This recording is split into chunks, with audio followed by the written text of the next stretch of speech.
We had our BB guns. We were trying to stick the BB into the bark. He came up and said, "What are you guys doing?" I said, "Oh, we're trying to stick our BBs in the bark." He looked at the tree and he says, "I bet I can do that with my mouth." We said, "Oh yeah, sure, right." He says, "Here, give me a BB."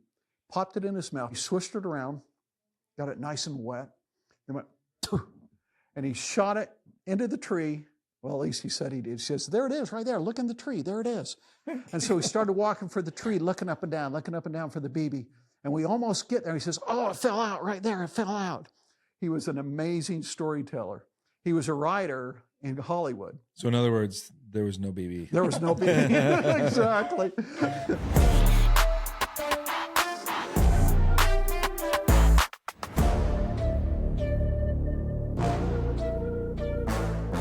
Hi, and welcome to the Flat Bill Investors Podcast. I'm Josh Zaglowski. And I'm Zach Spencer. Welcome.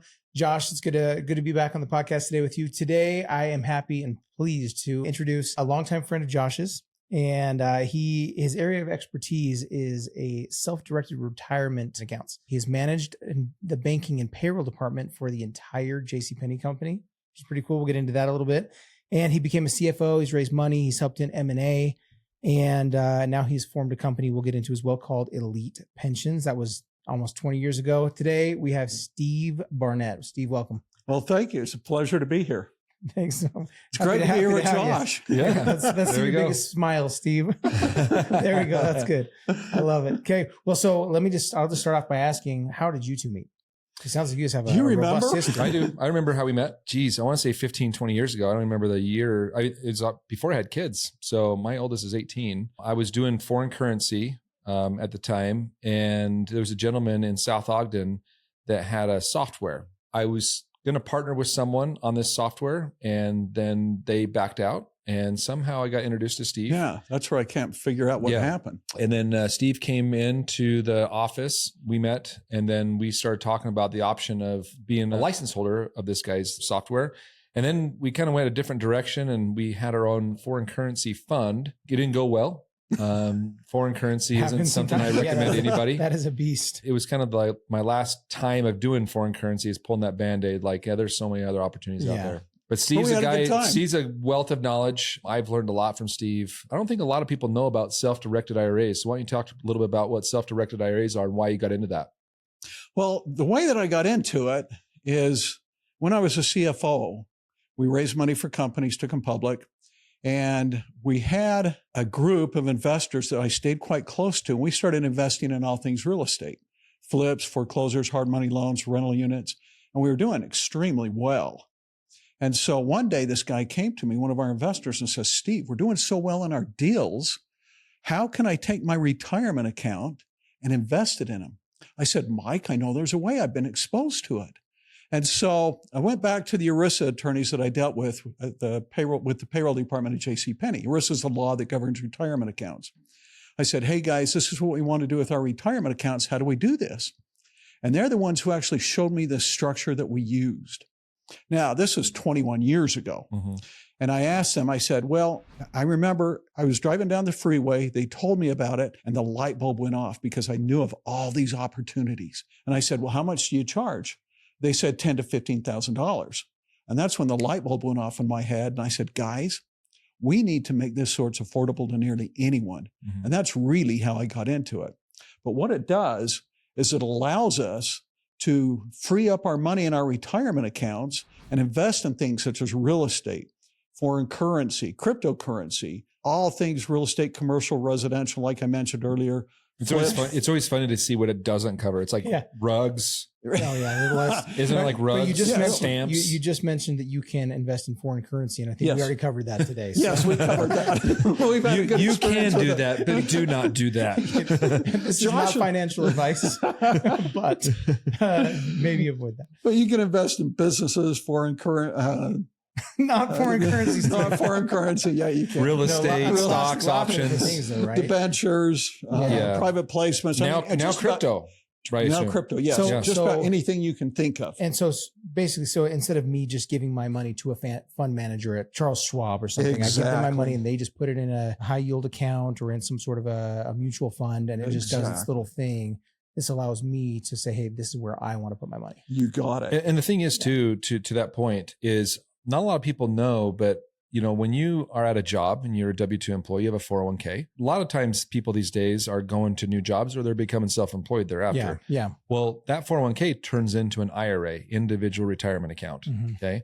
What that's saying, and my sister was a good example. It's sat just in that account for 2-3 years, doing nothing. Does maybe 6% and minus what's fees. happening is the fees are just getting added up. In layman's terms, it's saying, hey, let's put into a self-directed, meaning myself can invest it into what Steve just talked about in those other plans where, like, let's say there's $80,000 there and there's a $10,000 investment into something. Let's say it's real estate. You put $10,000 in, it does whatever it does, makes maybe like 10% return.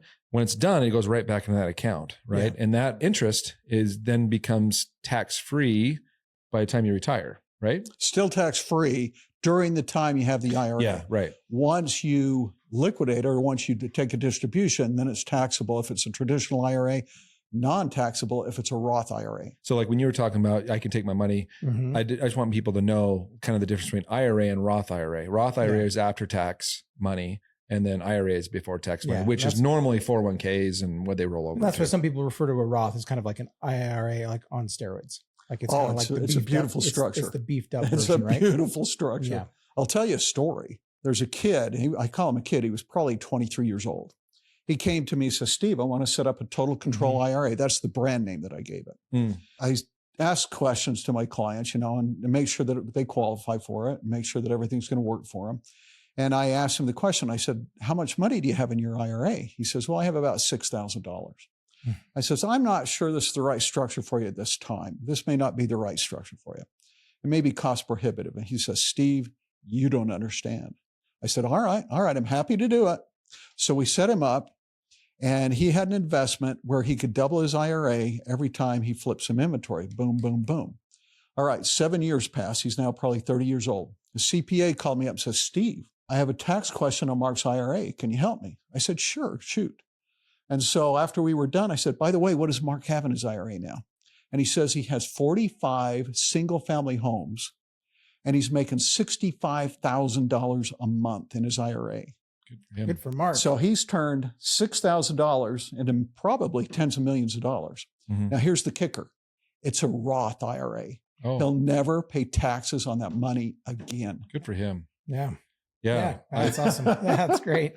I've had so many different opportunities and jobs over the years, but I've had my life insurance license for a long time. And we used to do presentations for people that were close to retirement, and one of the parts of the PowerPoint that was given to me that I studied with was the actual story behind Senator Roth and bringing that, because he saw more people, and it was done in 1979, the year I was born, but there was more and more people that are becoming self-employed. And so he saw, like, hey, there needs to be an opportunity for those people that are going to have after tax money that they can put into something. And I can't remember what's the term in retirement when you hit 70 that you're supposed to take distribution. Required minimum distributions. RMDs. Not a lot of people knows that. Do you know what that is? I've heard of them. RMDs. I'm not there yet. But. So let's say a person is W-2 employee for till they die, and they retire at 65. By 70, the IRS makes them 73. 73? I thought it was 70 and a half. It used to be. Oh, okay. They moved it. Trump changed that. Makes them take out the money. Yeah. And they have to pay tax on it. If they don't, they get penalized almost a huge amount. And with Roth, there's no RMD. Yeah. We even tried to convince people, say, like this one guy I did it for, he had $800,000. We rolled it from an IRA to a Roth IRA and said, hey, pay taxes on it now. And then, but as we grow this over the next 10, 20 years, you won't have that. And you won't have to worry about the RMD. Yeah. Yeah. So it sounds like that's the way to go. If you're looking at putting some money somewhere. Yeah. That's somewhat. I'm seeing more financial advisors advising that. Well, when I go speak in front of a group, I always get the question, should I have a traditional IRA or Roth IRA? I say, you want my opinion or the expert's opinion? And they say, well, give us both. I say, well, it's one and the same. I mean, if you have an investment where you can make enough money to offset the taxes that you'll pay later, backdoor Roth IRA is what it's called. And it really is an incredible tool for retirement.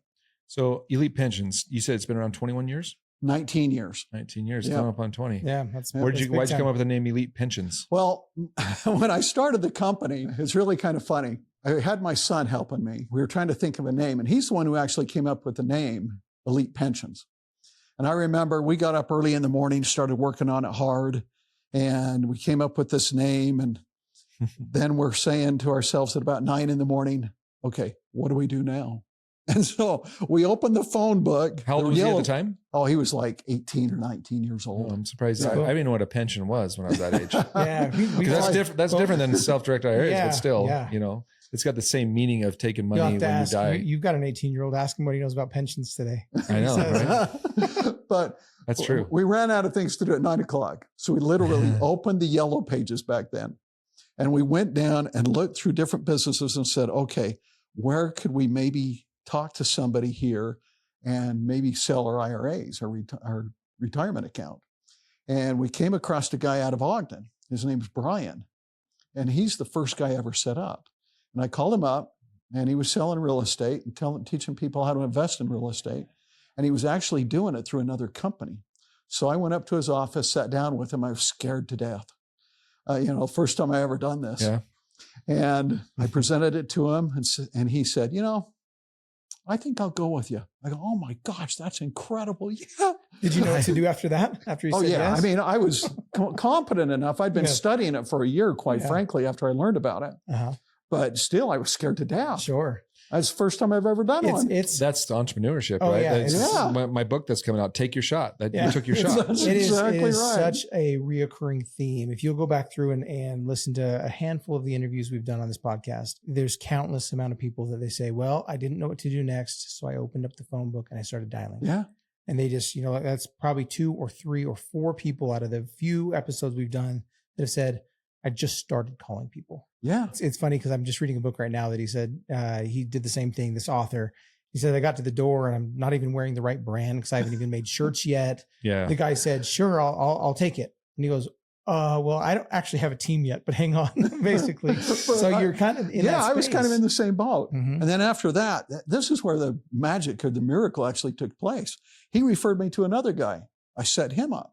And then he referred me to a pilot who was working for Delta Airlines. And at that time, Delta was in negotiations with their pilots to rearrange their pension plan. Mm. And they had the opportunity to roll it into an IRA. And so he heard about me. He wanted to invest in a business. And so we set him up. He invested in the business. And then he flew with another pilot who wanted to do it, who flew with another pilot who wanted to do it. And it took off from there. And so my son and I were thinking, where do we want to go next? What market do we want to go to next? We said, what about Las Vegas?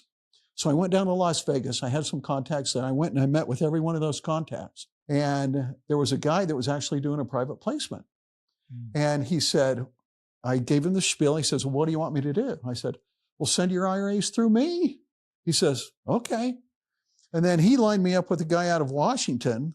He had a group that he was putting together where they were talking about investment opportunities. And we went to Cancun, and he invited me to speak. I remember you told me you were on the travel circuit. There were 700 people that came, and they had to pay $7,000 just to be there. That did not include airfare or hotel. Mm. And so I thought, man, I better do good at this. And so this was during the summertime. So for 6 weeks, every morning made sure I was up. I went outside in my backyard, sat in the lounge chair, and I wrote a talk. I memorized, I rewrote, I rememorized, and went for 6 weeks. I did that. And I stood in front of the audience with 700 people, scared to death. And I gave a speech. And afterwards, they have booths that they can come and meet you. And a lady came, and I was at lunch. My wife was at the booth, and she said, your husband did a good job. And she said, well, he's really not a public speaker. And she says, well, he is now. And so, but from there, instead of just Salt Lake and Las Vegas, it went national. That's cool. That's awesome. And all of a sudden it became a referral business. You and I have talked many times on self-directed IRAs. For the audience, I mean, there's other companies that do it now, but a lot of them do it under individual. How do you do it different than others? Well, I mean, there's 2 models, truthfully. And one is you put your money with the custodian, you present the investment to them, and they will approve it or disapprove it. And then from there, they'll do all the documentation for you. They'll do all the investing for you. They do all the work, but they nickel and dime you to death, plus charge you an annual fee. Mine, I think, is a little bit more powerful in the sense that we actually give you checkbook control of all your retirement assets. So if you want to invest in a flip, once we set you all up, you have checkbook control of your retirement assets. So if you want to buy a rental unit or a flip or something like that, you just wire the money to title. Title then gets you the house, you remodel it, or you rent it out, you bring the money back in from the profits back into the checking account and go look for your next opportunity. So you don't get nickel and dime to death. You don't pay those annual fees. Well, you do pay an annual fee. Sorry, I apologize for that. Every custodian charges an annual fee, but you just don't get nickel and dime to death. And you have complete control in what you want to invest in. You mentioned earlier that you can't invest in rugs. There's actually 3 things you cannot invest in. Life insurance, simple enough. We all know what that is. Collectibles. Collectibles are things like art, wines, antiques, rugs, things Stamps, that are, I think. Stamps. Yeah, Oh, that's another one. That's exactly Coins. right. But the third one is more conceptual in nature, and that means you cannot invest in anything that would be considered self-dealing. In other words, now that you have the ability to make a loan with your IRA, you can't give your kids a loan. You can't involve anybody straight up and down in your family tree. Your grandparents, your parents, your spouse, your kids, your grandkids. Arm's length at least. Arm's length. I mean, if you bought a rental unit and you wanted to rent it out to your mother, you can't do that. But if you wanted to go sideways on your family tree and rent it out to your brother, that's perfectly okay. So you can't go up and down your family tree, but you can go sideways. That's why I give loans to Zach and he gives me loans. Yeah, exactly. Yes, that's a circular thing right there. The IRS is not going to look at that. Yeah, that's good. One thing I want to go over, Zach and I always talk about, we get a lot of information prior to, actually starting the podcast, dropping it today. Yeah. You talked about something that I thought was pretty cool that I think the audience needs to hear on your top 5. Can you go over that a little bit? When I was growing up. And everyone listen closely. Yeah, this was pretty cool. Gold. When I was growing up, there were a lot of people who had a lot of influence in my life. Okay. And one guy, he was an amazing individual. I met him when I was 7 years old. We were on a fathers and sons outing up at Green River. We had our BB guns. We were trying to stick the BB into the bark. And he came up and said, "What are you guys doing?" I said, "Oh, we're trying to stick our BBs in the bark." He looked at the tree and he says, "I bet I can do that with my mouth." We said, "Oh yeah, sure, right." He says, "Here, give me a BB." Popped it in his mouth. Now this guy's larger than life. He truly is. And I'll give you a little background on him. But he swished it around, got it nice and wet, and went, and he shot it into the tree. Well, at least he said he did. He says, "There it is right there. Look in the tree. There it is." And so he started walking for the tree, looking up and down for the BB. And we almost get there. He says, "Oh, it fell out right there. It fell out." He was an amazing storyteller. He was a writer in Hollywood. So in other words, there was no BB. There was no BB. Exactly. But to the group of 7 and 8 year olds, they thought it was pretty sweet. It was really cool. He played for the White Sox, played baseball for the White Sox. He played football for the Browns. He was bald and he was bossy. And so we called him Big Bossy Baldy. Oh, that's funny. All right. So fast forward in high school, during my youth, he was a Sunday school teacher. But during high school, I built houses, and he was my foreman for 3 years. And so we got to know each other incredibly well. And when I was older, married, had kids, sports, and busy with life, every day I lived up on the hill and I'd drive by his house. And I would say to myself, I need to go see Jim. He's such a great guy. I need to tell him how much I appreciate him, how much I loved him, how much he meant to me. And so every single day, I passed his house. I need to go see Jim. I need to go see Jim. One day I drove by, Jim was gone. He had died. And so I sat down and I listed the top 5 people in my life who had the greatest influence on my life. And outside of my father's my hero. His business is right across the street from here. That's what you said. Yeah, that's funny. Cool. Yeah. So I can walk across the street and see him afterwards. That's awesome. But I said to myself, I need to go and visit the rest of these people before they die and tell them how much they meant to me and how much I love them. Yeah. And so it was, when I did that, it was an incredible experience. 3 of them are now dead. And I'm so grateful that I was able to do that. Yeah. And I would exhort everybody to go and make their list, however many, and go and tell those people how much they meant to them. And there was one common thread as I reflected back on them. Why did these people have the most influence in my life? And here's what I want people to think about mostly, is that they took a special interest in my life and made me an important person in their life. And it was an incredible experience. I think that's great. It's interesting because I'm sitting here thinking about, putting my list together, but also the people that I already are kind of put in my top 10, let's say. Yeah. And I think at the very least, people need to start out with a text, but then, it's best to do it in person, but start somewhere. Cause I mean, like you said, is the coulda, woulda, shoulda mentality.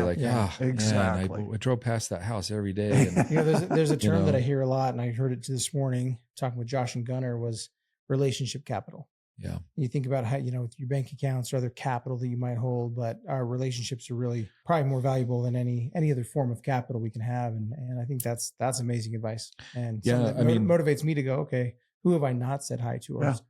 Or somebody that pops in your mind every once in a while and go, I should. Oh yeah, absolutely. You don't, but you should. Well, you and I always talk about the book, The Go-Giver, right? Something just happened to me about 3 months ago is I kind of built up a new friendship and relationship with a guy who owns a lot of dealerships. And he was taking me to his headquarters about 3-4 months ago. And as we were walking through it, he was introducing me to people in different departments. And we get to this one department and the guy turns around and he goes, hey, this is, I'll just say his name, Tyler.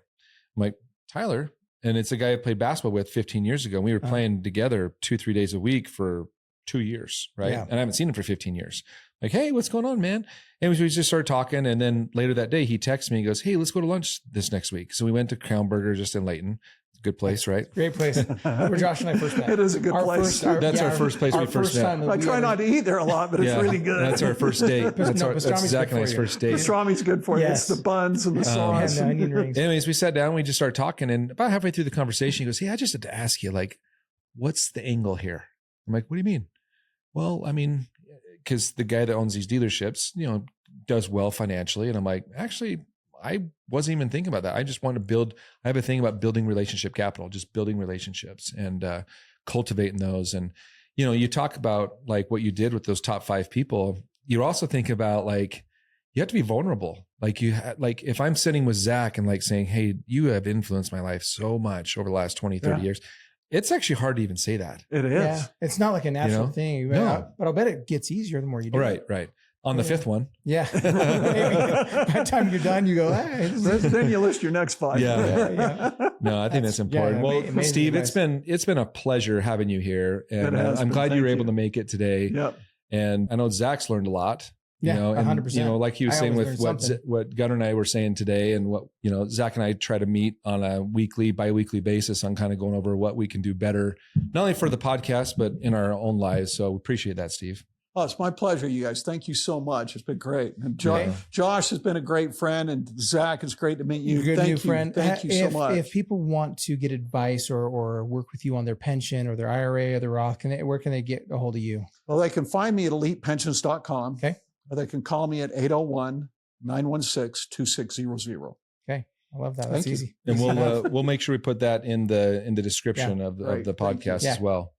Well, good. Without further ado, it's been an awesome day. Until then, invest in your future. Invest in yourself. This is the Flat Bill Podcast. Signing off.